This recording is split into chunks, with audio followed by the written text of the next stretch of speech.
Hello everyone and welcome back to a brand new video, and today we're here for the final race of the F1 Esports Challenger season here in Abu Dhabi. So if you didn't see the last race, the first race in this event, it was at USA, and yeah, it was a good result, I'll just say that. I'd recommend watching that one first if you haven't already. So coming into Abu Dhabi, one-shot qualifying of course. The pace wasn't amazing, we didn't do as much practice maybe as we should have, but one good thing is that I wasn't getting penalties. As you know, it's very easy to corner cut and extend at this track, and we were pretty consistent. We didn't really corner cut our laps, even though we weren't exactly that fast. So yeah, coming into this one-shot, hopefully I can get a top 3 in quality. I think I'd be happy with that. And I think if anything is going to save us, it's the fact that we're not going to corner cut while pushing too hard when some people might do so. So getting straight into it, through the final corner controlled by the AI. And now thinking about turn 1, just after the 100-meter board, braking on the curb, avoid the curb on the left, or just touch it. And we accidentally go down to 3rd gear there, so that's already a mistake. But yeah, we're through turn 1, no issues. And now coming in to the end of sector 1, braking on the curb just after the 100-meter board. You want to cut this as much as possible. As you can see, very tentative through there, very hesitant. But once again, we're still not invalidated, so we're fine. Coming onto the straight, I say there, oh dear, because I'm not sure if you can tell, but on my dashboard, on my wheel, it says I'm in P11. So right now, we're not even in the top 10, so we need to make up some ground. So into this corner, braking just before the 100-meter board, down to 1st gear. You really need to cut this right-hander, as I do there. Probably could have cut a bit more, but nice and tidy. Opening DRS as soon as possible, staying to the left to minimize the distance. And ending sector 2, it's not been great, but braking just after the 100-meter board on the curb, down to 3rd gear. Making sure not to corner cut here, very easy to cut here. And once again, we take this pretty nicely. And I think after this point, I was up in something like P5. But we can still make up a little bit more time, so into this right-hander, 3rd gear, clip that curb, short shift to 4th, bring over to the right, and then swing into the left. Very easy to corner cut and extend here as well, so being very careful. And this is probably the worst corner on the track. At the 50-meter board, swing it in. We missed apex there, and very careful on the exit, because you can get invalidated pretty much without even going off the white lines. Through the final corner. Wait, where's that come? And that was enough, somehow, No way. for P3. I know. I think I was P11.78. I was P11 on coming onto the straight. So, getting straight into it then, it's CRG Patrick on pole, Alessio Di Capo P2. We start from P3, and the lights are out for the final race of the season. And as you can see, Alessio Di Capo gets an amazing start there. We get a pretty average start, but we maintain our position into turn 1. And yeah, this race is an interesting one because the undercut is very strong around this track. But you risk the tyre wear at the end, and you know, people on fresh tyres will be much faster. So yeah, it's an interesting one strategy-wise. But as I always say, for now we're just going to be sitting in this train, conserving as much as we can. I know that Alessio is on 3.9 wings, whereas I was on 3.10, so a little bit of a disadvantage in a straight line, but that extra rear wing through the corners should help us out. So yeah, we were thinking of going for an undercut for the strategy. The normal lap to pit is around 4 to 5, I believe, and we were going to go lap 3, so yeah, we were going for something different. It was the final race of the season, as I say there, for the content. It was the final race. I was in top 6, so there's nothing really to lose. We're just going to have fun with it. So yeah, we decided to go for the undercut, and by the time Patrick and Alessio come out of the pits, we could be over a second ahead. But of course, on the final few laps, they will start to close up, and it'll be quite an interesting one. So yeah, moving on to lap 3. As you can see, held in the train pretty nicely. We still have quite a lot of battery left. The pace was good up front, so we couldn't just stroll around using 0 battery, because my pace wasn't the best, so I had to use some ERS at some points to keep up, but that's fine. Another thing worth noting is obviously the penalty situation. Obviously at this point, no one having a penalty on lap 3. But yeah, we were trying to get just 0 warnings. I believe Alessio maybe had a warning at this point. Someone in my chat told me, so yeah, that'll be interesting towards the end of the race. Keeping it clean really is going to pay off, especially at this track. But now, lap 3, we're going to dive into the pits. No need to worry about the pit lane line. Making sure to get it all slowed down, which we just about do at 49 miles per hour. So yeah, we're the only one into the pits on this lap, so we need to go and push for a mega undercut, and hopefully, as I said earlier, come out outside of that 1 second window. As I say there, we're going to drain our whole battery just to make sure we're ahead by the time they pit. And yeah, obviously, the later they pit, the better the undercut we get. But the faster they'll start closing in towards the end of the race when my tyres are gone.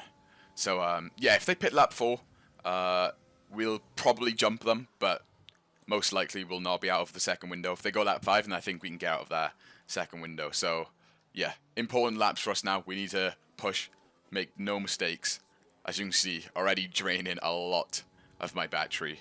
You don't want to drain completely all of it, because you still need to, you know, fight with some towards the end of the race when they start closing up. But we need to make sure we're comfortably ahead, so we'll use the majority of our battery, especially on this lap, since I thought they were 100% going to pit this lap. But actually, as I come on to lap 5, you can see nowhere to be seen. So they're actually going to go lap 5, which means we will jump them comfortably. But obviously that tyre advantage is going to be quite big, especially towards the end of the race. And yeah, it's not like I'm just going to pull off into the distance, maintain over a second gap, and cruise to an easy victory. They're going to start closing up very quickly.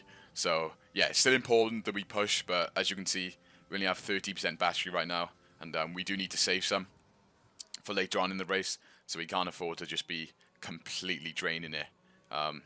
We can afford to use a little bit more, as we do, but we want to keep it around our 30% mark, so we have something to fight with later on in the race. So moving on to the start of lap 6, and as you can see, Patrick has come into the pits. Now, he was leading the race, he was ahead of us, and he is very far behind us, 1.7 seconds, and that's a 2-lap undercut. So yeah, as you can see, very powerful, and Alessio has gone for another lap, so likely that he's going to come out even further behind Patrick.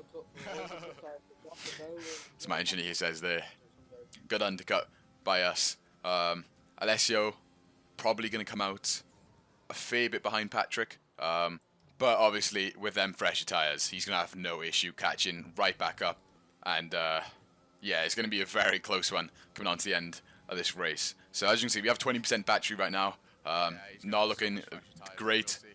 Patrick 1.5 behind us. We're going to try as hard as we can to stay outside the DRS for as long as possible, but eventually the grip is going to become too low and they're going to catch up eventually. But yeah, we're still going to push hard. We have enough fuel. I believe at this point Patrick and Alessio's batteries were also fairly low, so it's not like they have a complete full battery and I'm going to get completely destroyed by them. We should be able to still fight for it, maybe even get the win. So starting lap 7 now, and Alessio is into the pits, as you can see there in the top left, and where you can see him go through the pit lane exit there, and he's going to come out far behind us and behind Patrick. But interestingly, he only came out a few tenths behind Patrick, so he's right behind Patrick, despite that undercut that Patrick got.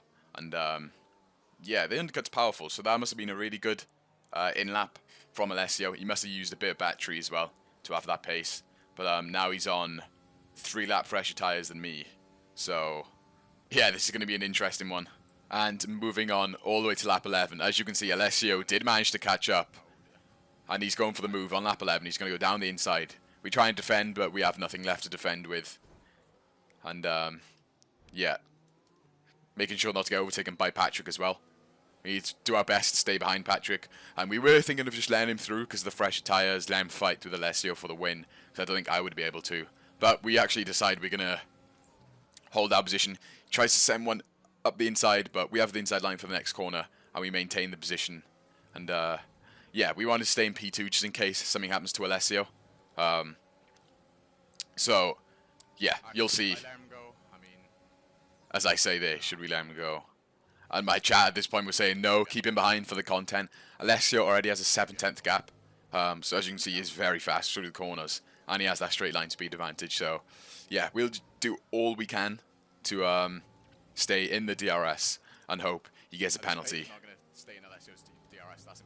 As I say there, we don't have the pace to stay in the DRS, and we're just going to hold up Patrick behind us. But we're still going to try anyway. And moving on to lap 12, we have managed to stick in the DRS. We've kept Patrick behind, and now something very interesting happens here. Oh my god, Alessio got a penalty. So Alessio picks up a penalty on lap 12 of the race. I was talking about how important it was not to get warnings, and Alessio's got himself a penalty while in the lead of this race. So all we need to do is stick within 3 seconds, and we'll have taken the win here in Abu Dhabi. But as you can tell, the gap 8 tenths, 9 tenths. He wants us out of that DRS. We're using every single bit of battery that we have left to make sure we stick in it. And crucially, for lap 13, we will have the DRS, which will help out a lot.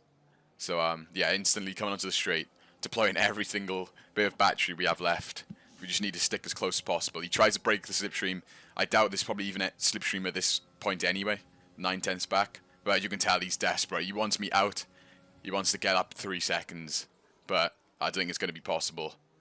We still have Patrick, Nicholas Matteo, and Ruben behind us, all eager to get into this second place spot, because it's pretty much P1 right now with Alessio's penalty. So we got to be careful. We have 0% battery. I assume everyone else does as well. So yeah, we just have to not make a mistake, stay within 3 seconds, and it should be a victory here. And coming on to the final lap, as you can see, we're out of DRS of Alessio. We have 7 tenths behind to Patrick, using all our battery. He's going to close up quite a lot, but I don't think it's going to be enough. But he has another straight after this. But Nicholas Matteo is going for a move on Patrick. We break at our normal point and going into this left-hander. We get a 5-second penalty after that contact. It was Nicholas Matteo. It was Nicholas Matteo going up the inside and hit us. And they're still going 3 wide behind us, so some good racing behind us there. Well, I say good racing. They did kind of smash into the back of me. But yeah, we got a 5-second penalty. We're 1.7 seconds behind Alessio, so yeah. We are within the 3 seconds of Alessio, and we have to hope that that penalty gets removed because, well, I mean, you've seen it. I got completely smashed off, and if I go back onto the left-hand side of the track, I'll either hit one of the cars or I'll get a terrible exit, which is extremely unfair. So we cut across the track, we slow down a little bit, and so my engineer there getting excited. He knows I'll get that removed. And just to confirm, as you can see there, the 5-second penalty has been removed. So, yeah, 2 out of 2 wins, good end to the season. That is the end of Challengers, all 10 races done. I'll put the standings on the screen, as you can see there. Only 9 points off of the championship. But yeah, thank you all for watching, boys. I hope you enjoyed, and I'll see you in the next one.